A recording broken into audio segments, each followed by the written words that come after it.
하나님 나라 백성인 하백 여러분, 하백의 성경 아카데미에 오신 것을 환영합니다. 이 시간은 구약을 읽다 13강 시간입니다. 함께 나눌 주제는 아브라함 시대입니다. 우리는 지난 시간까지 하나님이 아브라함의 믿음을 보시고 의롭다 여기신다, 은혜로 인한 선물에 대해서 나누고 있습니다. 행위가 아닌 믿음을 보시고 의롭다 하신다. 이제 창세기 15장 6절에서 주목해야 할 마지막 상을 보도록 하겠습니다. 바로 하나님이 의롭다 하실 때 하나님은 무엇보다도 믿음을 우선적으로 생각하신다는 점입니다. 우리는 이미 아브라함이 좋은 사람이었기에 하나님과 바른 관계를 누린다는 것이 아니라는 사실을 살펴봤습니다. 오히려 아브라함은 그저 하나님을 믿었기 때문에 하나님이 그를 의롭다고 하셨습니다. 사도 바울은 아브라함의 행위로 의롭다함을 얻은 것이 아니라고 자세하게 설명합니다. 왜냐하면 이야기가 이때까지 진행되도록 아브라함은 하나님이 의롭다고 선포하실 만한 어떤 행동도 하지 않았기 때문입니다. 따라서 바울은 아브라함이 의롭다함을 입은 것은 하나님이 은혜로 베푸신 선물이라고 결론 내립니다. 바울은 이 일을 하고 임금을 받은 사람과 아무 일도 하지 않고 믿기만 한 사람의 비유를 듭니다. 만일 아브라함이 행위로서 의롭다 하심을 받았으면 자랑할 것이 있으려니와 하나님 앞에서는 없느니라. 성경이 무엇을 말하느냐? 아브라함이 하나님을 믿음에 그것이 그에게 의로 여겨진 바 되었느니라. 일하는 자에게는 그 싹이 은혜로 여겨지지 아니하고 보수로 여겨지거니와 이 일을 아니할지라도 경건하지 아니한 자를 의롭다 하시는 일을 믿는 자에게는 그의 믿음을 의로 여기시나니. 로마서 4장 2절에서 5절 말씀입니다. 바울은 아브라함이 의롭다는 선포를 받을 만한 어떤 의로운 행동이나 선한 행위도 하지 않았기 때문에 그가 의롭다고 인정을 받은 것은 자신에게 기이한 것이 아니라 하나님이 은혜로 주신 선물이라고 설명합니다. 바울은 성경을 제시하면서 아브라함이 의롭다는 선포를 받을 만한 어떤 행위도 하지 않았다는 점을 입증합니다. 특히 아브라함이 할례를 받기 전에 이미 의롭다 하심을 받았다는 점을 강조합니다. 구약에서 율법의 역할이 무엇이었는지를 생각해 보면 아브라함이 의롭다 하심을 받았다는 사실에 어떠한 의미가 있는지 더욱 분명하게 드러납니다. 모세 언약 아래에서 사람들은 하나님의 법을 순종해야만 의롭다고 여김을 받았습니다. 하지만 구약 성경을 보시게 되면 하나님의 백성은 계속해서 하나님의 법을 순종하는데 실패하고 맙니다. 특히 우상을 숭배하여 율법을 어기는 경우가 많았습니다.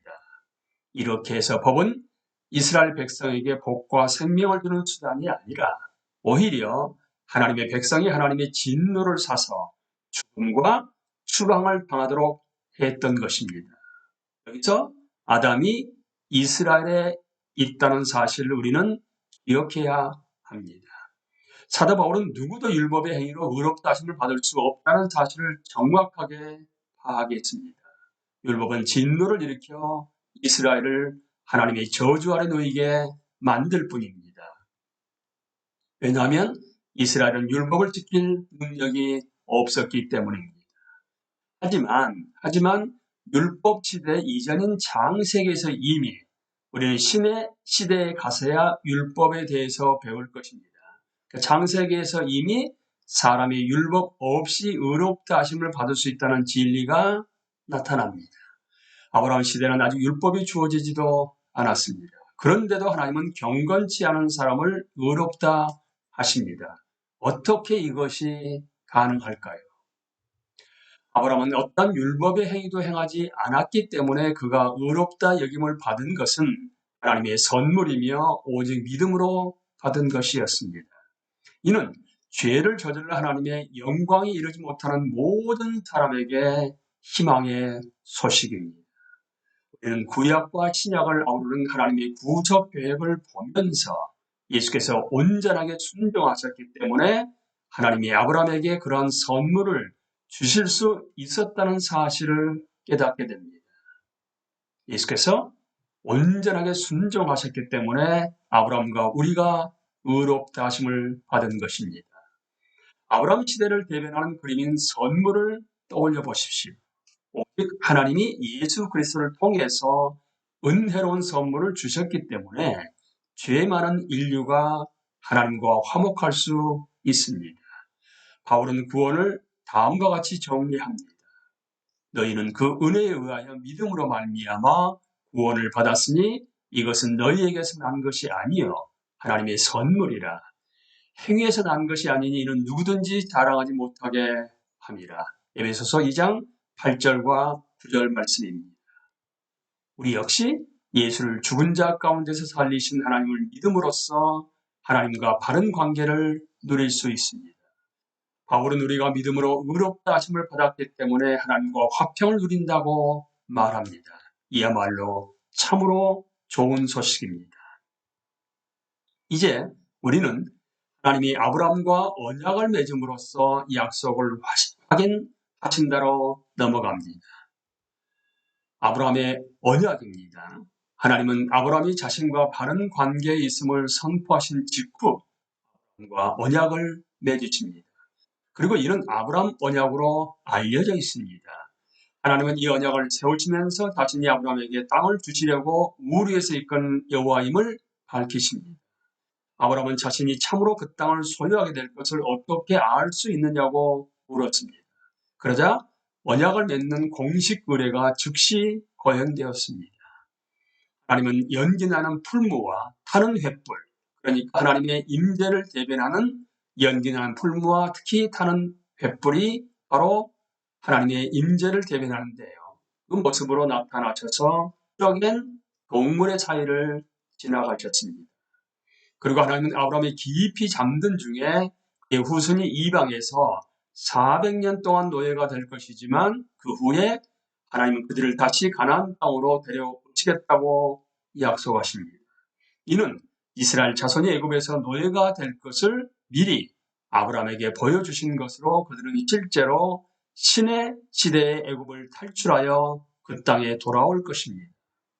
이 언약 예식에서 하나님만이 쪼갠 동물 사이로 지나가셨는데 이는 언약을 맺으시는, 문자적으로는 쪼개답니다. 그러니까 언약을 맺으신 것이 언약을 쪼개는 겁니다. 주체가 아브라함이 아니라 하나님이심을 보여줍니다. 성경을 보면 그날의 여호와께서 아브라함과 더불어 언약을 세워 이르시되 내가 이 땅을 내 자손에게 주노니 라고 말합니다. 하나님은 이 엄숙한 예식에 스스로 참여하셨고 아브라함과 맺은 언약을 성취하겠다고 직접 약속하신 것입니다. 여기에서 주목할 것이 있습니다. 바로 이 언약에는 그 약속이 이루어지기 위해서 아브라함이 지켜야 할 어떠한 사항, 조항도 첨부되지 않았다는 점입니다. 하나님은 아브라함에게 내가 내게 순종하면 이 땅을 주겠다라고 말씀하지 않으셨습니다. 하지만 신의 시대에 가면 이스라엘 자손들은 여러 가지 조항을 지켜야만 했습니다. 하나님은 이스라엘이 하나님의 율법에 순종하면 축복하시지만 순종하지 않으면 저주를 내리겠다고 약속하십니다. 하지만 하나님이 아브라함을 축복하신 것을 보면 그러한 조항이 첨부되지 않았습니다. 때문에 이스라엘 이야기를 보면 다른 모든 약속들이 이루어지지 않을 것처럼 보이는 상황에서 백성들은 이 약속에 호소하게 됩니다. 하나님은 분명히 자신이 약속하신 것을 이루실 것이기 때문입니다. 심지어 430년 후에 나타난 율법도 그 약속을 폐기하지 못하고 그 약속을 헛되게 하지 못하리라고 말합니다. 하나님은 약속하신 것을 신실하게 지키시기 때문에 우리의 기업은 확실합니다. 아브라함은 다른 약속들과 마찬가지로 창세기 15장 18절에서 다시 확인해 주신 이 약속도 믿음으로 받아야만 했습니다. 아브라함이 약속을 받은 순간 땅을 기업으로 받은 것은 아니었기 때문입니다. 심지어 그의 후손들도 그 땅을 소유하기까지 수백 년 동안 이방에서 노예 생활을 해야만 했습니다. 따라서 아브라함이 하나님께 자신이 그 땅을 소유하게 될 것을 어떻게 알 수 있느냐고 물었을 때 하나님이 주신 답은 땅의 소유에 대한 것이 아니라 약속을 하신 하나님을 믿으라는 것이었습니다. 다시 한번 말씀드립니다. 따라서 아브라함이 하나님께 자신이 그 땅을 소유하게 될 것을 어떻게 알 수 있냐고 물었을 때 하나님께서 주신 답이 뭐라고 여러분? 땅의 소유에 대한 것이 아니라 그 약속을 하신 하나님을 믿으라는 것이었습니다. 우리는 이제 언약의 표징인 할례로 넘어갑니다. 언약의 표징인 할례. 아브라함이 99세가 되었을 때 하나님은 그에게 한층 더한 약속을 주십니다. 그리고 하나님은 이 약속을 베푸신 직후 아브라함에게 그 집에 있는 모든 남자로 할례를 받게 하라고 명하십니다. 아마도 수백 명이 할례를 받아야 했을 것입니다. 그렇지만 그중 아브라함의 생물학적인 아들은 이스마엘뿐이었습니다. 아브라함은 하나님의 명령에 순종하여 자신의 집에 속한 모든 남성에게 할례를 행합니다. 할례는 하나님과 아브라함의 후손 간에 맺은 언약의 징표입니다. 이는 아브라함의 생물학적 자손을 이방인들, 그의 씨가 아닌 자들이 이방인들이지요. 생물학적 자손을 이방인들과 결합시켜 한 민족을 이루는 역할을 합니다. 이스라엘 자손은 법적으로 반드시 할례를 행해야 했습니다. 그런데 그 공동체에 속한 이방인들도 거기에 포함됩니다. 하지만 할례 본래 의미는 마음에 받는 할례를 상징하는 것으로서 주님께 내적으로 헌신하겠다는 뜻입니다. 사실 모세도 이스라엘 자손에게 그들이 여호와 하나님을 사랑하도록 여호와가 그들의 마음에 할례를 베푸실 날이 올 것이라고 말했습니다. 사도 바울은 다음과 같이 말하면서 할례의 내적인 양상에 대해서 설명합니다. 무릇 표면적 유대인이 유대인이 아니요 표면적 육신의 할례가 아니니라. 오직 이면적 유대인이 유대인이며 할례는 마음에 할지니 영에 있고 율법 조문에 있지 아니한 것이라. 그 칭찬이 사람에게서가 아니요 다만 하나님에게서니라. 로마서 2장 28절과 29절 말씀입니다. 아브라함은 이미 믿음으로 하나님께 의롭다 하심을 받았기 때문에 아브라함의 할례는 성령으로 받는 마음의 내적 할례를 외적으로 나타나는 징표에 불과했습니다. 이렇듯 아브라함이 받은 할례는 무할례시의 믿음으로 된 의를 일친 것이었습니다. 이 말씀의 의미는 아브라함이 할례 받은 자이자 아브라함이 걸은 믿음의 자취를 쫓는 유대인들의 아버지가 되는 동시에 할례 받지 않은 자인 이방인들의 아버지도 되었다는 것입니다. 왜냐하면 아브라함의 삶은 그 두 집단과 독특하게 상응하기 때문입니다. 이야말로 하나님의 메시아를 통해서 궁극적으로 이루시기 원한 믿음의 공동체로서 하나님은 그 두 집단 모두 아브라함을 자신들의 아버지라고 부르게 하신 것입니다. 창세기 맥락을 볼 때 할례로 세워진 언약 공동체를 통하여 이방인들은 아브라함을 통하여 주신 하나님의 축복에 더 근접하게 되었습니다. 그렇지만 이러한 축복도 믿음으로 받는 것입니다.